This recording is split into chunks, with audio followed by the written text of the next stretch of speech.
से डिस्टेंस और उसका टेंशन, ये कह रहा है एक क्लोज चेन P1 और of the mass m 0.3 kg in attached to a vertical staff by mass of a thread and rotate with a constant angular velocity omega. The thread from an angle theta 45 with vertical find the distance between the chain and tension. अब ये सारी चीजें हम यहाँ निकाल रहे हैं तो हम देख रहे हैं कि इसमें एक टेंशन भी डेवलप हो रहा है। ये थीटा एंगल है, ये आर है। अब इसको हमने रोटेट कराया इस तरह से, तो ये रोटेट करती है और जब ये रोटेट करेगी तो ये अपने साथ T sine theta is equal to M A, एक कॉन्सेप्ट तो ये मेंटेन करेगी और एक मेंटेन करेगी टी कॉस थीटा माइनस के M G is equal to 0।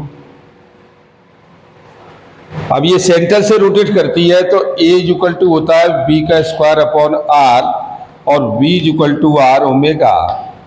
तो ये हो जाएगा आपका v का square R square omega square upon are,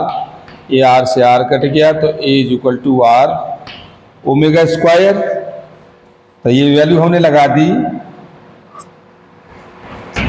t sine theta is equal to M R omega square, और ये आपके पास है ये t cos theta is equal to M G, equation number first और इक्वेशन नंबर सेकेंड। अब यहाँ पहला केस है कि हम यहाँ इसका एंगल भी करके निकाल सकते हैं, लेकिन अभी हमारे पास आर अननोन है तो हम डिवीजन मेथड करेंगे। तो फर्स्ट में सेकेंड का डिवीजन लगा दो तो ये वैल्यू हो गई T sine theta upon T cos theta और ये M R omega square upon M G, इससे ये कट गया और टी से ये टी कट गया तो ये tan theta is equal to हो गया R omega square upon g, तो आर इज इक्वल टू ये आपका हो गया g tan theta upon omega square. G की वैल्यू हमारे पास हम मानते हैं कि जी की वैल्यू को आप 10 मीटर पर सेकेंड स्क्वायर मानिए, तो जी की वैल्यू हमने लगा दी 10 और 10 45 डिग्री अपॉन और ये 35 का होल स्क्वायर, तो ये हमें मिल गया कितना 10 इंटू 1 अपॉन 35 इंटू 35 और ये मीटर, ये डिस्टेंस आ गई इसकी आर की वैल्यू। अब वो पूछता है find the tension of the thread, तो दोनों इक्वेशन का स्क्वायर कर लो तो टी साइन स्क्वायर थीटा और ये M R omega square M are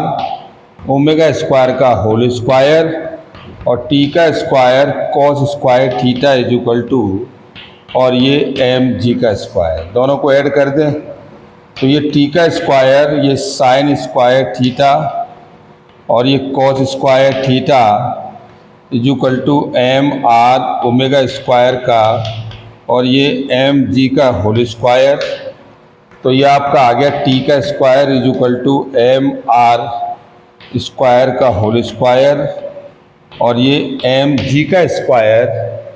और इस वैल्यू को हम रखेंगे तो T is equal to under root और ये m का स्क्वायर आर स्क्वायर ओमेगा की power 4 m square G square. तो यहाँ आप m की वैल्यू लगा सकते हो,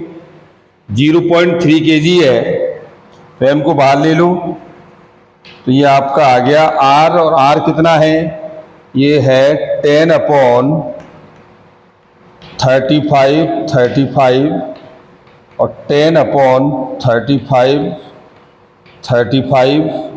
ओमेगा की वैल्यू 35 और प्लस जी की वैल्यू 10 इंटू 10, तो देखो दो 35 से 35 ये कैंसिल हो गए और